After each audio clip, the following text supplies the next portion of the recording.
Hello, and welcome to another edition of the Book Review Blog. I am your book reviewer, and today we're going to review the book Four Past Midnight by Stephen King. So, what I'm going to do with this book is review this book in two parts. What this book is a collection of four novellas, or longer stories, that Stephen King wrote, and so what I'm going to do is basically split it in half. So this one will be the first two, and then the next one will be the last two.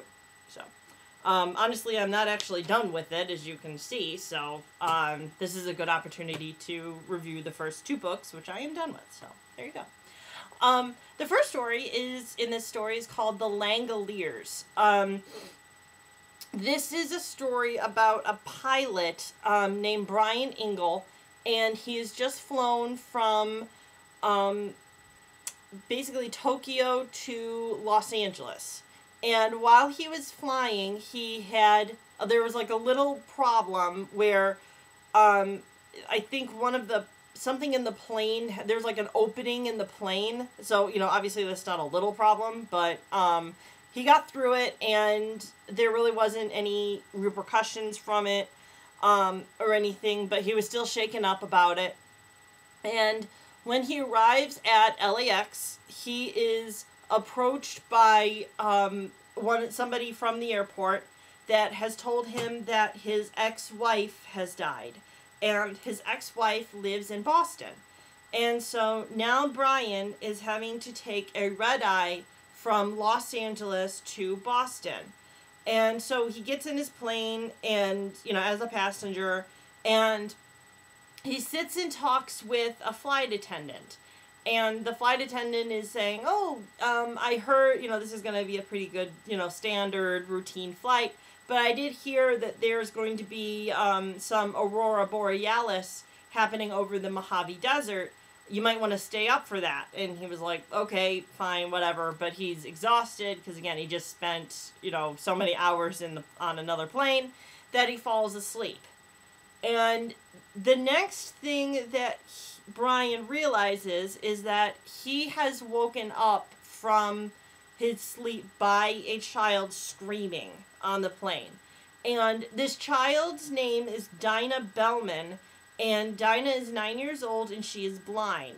And what has happened is Dinah has also woken up from this red eye, and she asks her Aunt Vicky, who is accompanying her on this flight, to get her a glass of water.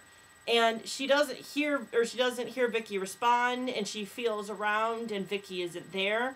So she starts to get up and starts walking around and feeling for somebody else to help her find her Aunt Vicky. And one of the things that she feels is she feels hair. And she thinks, there's no head attached to this hair, so she thinks that she's now come across this man's scalp. And so she starts screaming and wakes up everybody on the plane. And she wakes up Brian. She wakes up two teenagers named Alex and Bethany. She wakes up a young woman named Laurel. She wakes up a man named Nick Holloway. And there's a couple others she wakes up. And one more is this man named Craig Toomey. And they are, they're kind of disoriented because they just woke up. And they're wondering why this child is screaming on an airplane, and they begin to kind of look around the airplane and notice that nobody is on board. No flight attendants, none of the other passengers have gone, and they've all disappeared.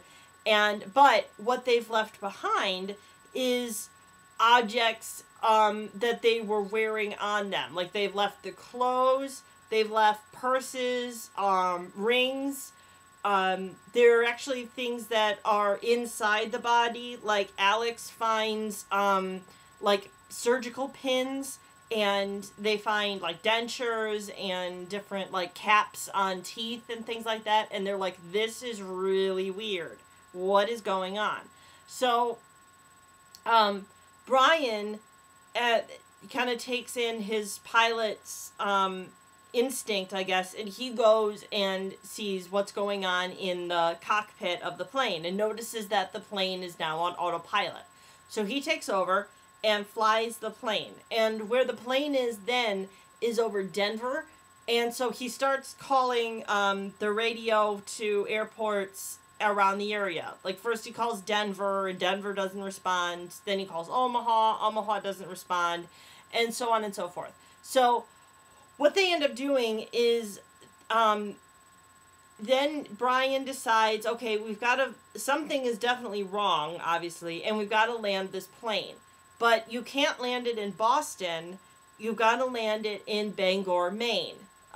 Because he's saying, well, I don't know what's going on the ground because nobody is responding, and we can't land in Boston because Boston has water. So, again, now this really, I mean, this kind of, it doesn't aggravate a lot of people because they're like, well, obviously there's something really wrong, but this aggravates Craig Toomey because Craig Toomey is like, I've got to get to Boston. I have a meeting at 9 a.m., and I have to be there. And, you know, again, understandably, this ruins people's plans, but he's like, I have to do this. I have to do this. And so they just kind of ignore him because he's being kind of weird and creepy, but they end up going and they end up landing the plane in Bangor. And what they've learned and noticed is that in Bangor Airport, nobody is there. There's no workers. There's no people on the ground level.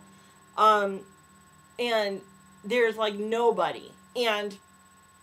But they still investigate it. And what they do is they notice that it feels different. There's nobody, again, there's nobody around, but, like, there's no wind. There's no smell. There's no anything. And so, there's a bunch of people on board that kind of come up with their own kind of scenarios of what this has happened. And, you know, of, like, for originally they were like, well, somehow the plane had landed and everybody else got off, but we stayed. Or the plane had landed, you know, somehow terrorists had taken over. They landed all the plane and put the plane back up in the air. And they're like, no. So what they eventually happen and what they eventually find out is that they must have gone through a rip in the time, in like a dimension, the time dimension, and they've kind of gone through another dimension where everything on the ground looks the same, but nothing is there. And one of the effects of this dimension, of this different dimension, is that like food has no taste. Beverages have no taste. Like, they tried some pop, they tried some beer, other things, and it was completely tasteless. But the things might not have taste or, you know, on the ground level, but they do on the plane that they were flying in. And so eventually they decide that they have to fly back to Los Angeles and go through this time rip again to see if they can redo what they did. Now, that's going on, and then Craig Toomey and Dinah start going a little nuts. I mean, Craig Toomey is already kind of nuts, but he has a good reason for it, because Craig Toomey is saying this isn't a fault of this time rip or whatever. This is the fault of the Langoliers. And in his mind, the Langoliers were something that his father had invented and put into his head, that they were things that they had no bodies, they just had heads, teeth, and little legs, and they were very, very fast, and they caught up with you if you were being lazy. And so him missing this meeting and getting derailed from Boston to Bangor in his head meant that he was being lazy and that the Langoliers were going to get him. And Dinah has kind of, I guess, telekinetic power where she can read Craig Toomey's mind, where she learns about the Langoliers too. And with her being blind, she has a really high definition of hearing, and she can hear them coming. She can hear their legs and their little teeth, and she describes them as like what happens if you pour milk over Rice Krispies, like that type of sound. So, if you were aware of that, you know what sound she's talking about. So, and then that really, that makes all of the other passengers nervous because they're like, they can start to hear it too. And it's coming closer and closer to this Bangor airport. And then, so they have to, again, get on the plane to get back to Los Angeles. And that's where I'm going to stop with this story because, again, I want you to read it. It was pretty good. It was kind of funny because originally, I read this book originally quite a long time ago.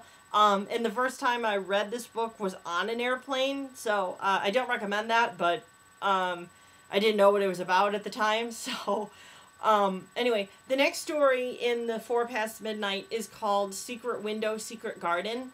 And it's a story about an author named Mort Rainey, and he has a lot of bad things happen to him at this time, because he's kind of dealing with a bunch of stuff. And one of the main thing that's happened to him is that his the dissolution of his marriage, and because his wife Amy had cheated on him. And he caught them in bed together, basically, which was really bad for him. And so he has retreated to his and Amy's summer home in Maine. And so he's been living there and feeling really depressed and kind of having like writer's block type thing because he's trying to write a story. And all of a sudden he gets a knock on his door. And who's at the door is this man named John Shooter.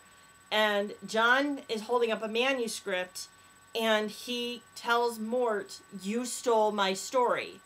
And Mort's like, "What are you talking about?" And John is holding up a little book called Secret Window, Secret Garden. And he hands it to Mort, and Mort starts to read it, John Shooter has already left because Mort's like, "I'm not reading this, whatever, go away, you're crazy, go away." So, but John leaves it for him and Mort starts to read it. And Mort realizes that this John Shooter book, Secret Window, Secret Garden, is very similar to his book, Sowing Season. It's both about men who end up killing their wives and dumping them in their like home garden. So, but he's trying to make sure that because he knows he didn't plagiarize this story. He knows that he thought it up and wrote it himself, but he's trying to prove that. And so, John Shooter tells him that he wrote his book, Secret Window, Secret Garden, in like 1982. And then Mort Rainey is trying to think of when he wrote Sowing Season. He didn't write it as a story or like as a novel. He wrote it in a magazine. And it found out that he wrote it in 1980. So now he's like, well, this is perfect. I just need to get a hold of this magazine and show it to John Shooter. Well, he has a copy of the magazine in his and Amy's old house. And he tries to call Amy and say, "Can I have this magazine? Or can I get this magazine to show it?" And she tells him that their house was burned down. And she said it started in the study where where these manuscripts are. So he thinks that John Shooter was the one that started the fire. And there's other things in the area of the summer home where Mort lives that happen that he thinks John Shooter is responsible for. And so he starts to get really creeped out because this is like, he's starting to like kill things and destroy things that Mort knows and Mort likes. So now he's like, okay, you mean business. So and then John sees him again and he's like, well, I know that you stole my story and nothing that you can do will save it. But what I need from you is I need you to help me write another story, or help me write the ending to The Secret Window, Secret Garden. So, and you have like 3 days in order to do this, or else, your other people that you love are going to be killed, meaning like Amy and other people like that. So then Mort starts to get very suspicious and starts getting really scared, but he's noticing like similarities between him and John Shooter, not just their own story, but little similarities between the two men. And that's where I'm going to leave you on this book, because again, I want you to read it. The book was fine. I liked the movie better, with Johnny Depp. If you've watched the movie is just called Secret Window. If you've seen the movie, I highly recommend reading this novella, because there are different things in the book and in the movie. Sometimes in the movie it's better, and sometimes in the book it's better, but I really liked how the movie ended better than in the book, but I won't tell you that because I want you to read the book. Anyway, so the next review that I'll do is I'll finish 4 Past Midnight and review the rest of the 2 stories. So that's it. I bid you all farewell and happy reading.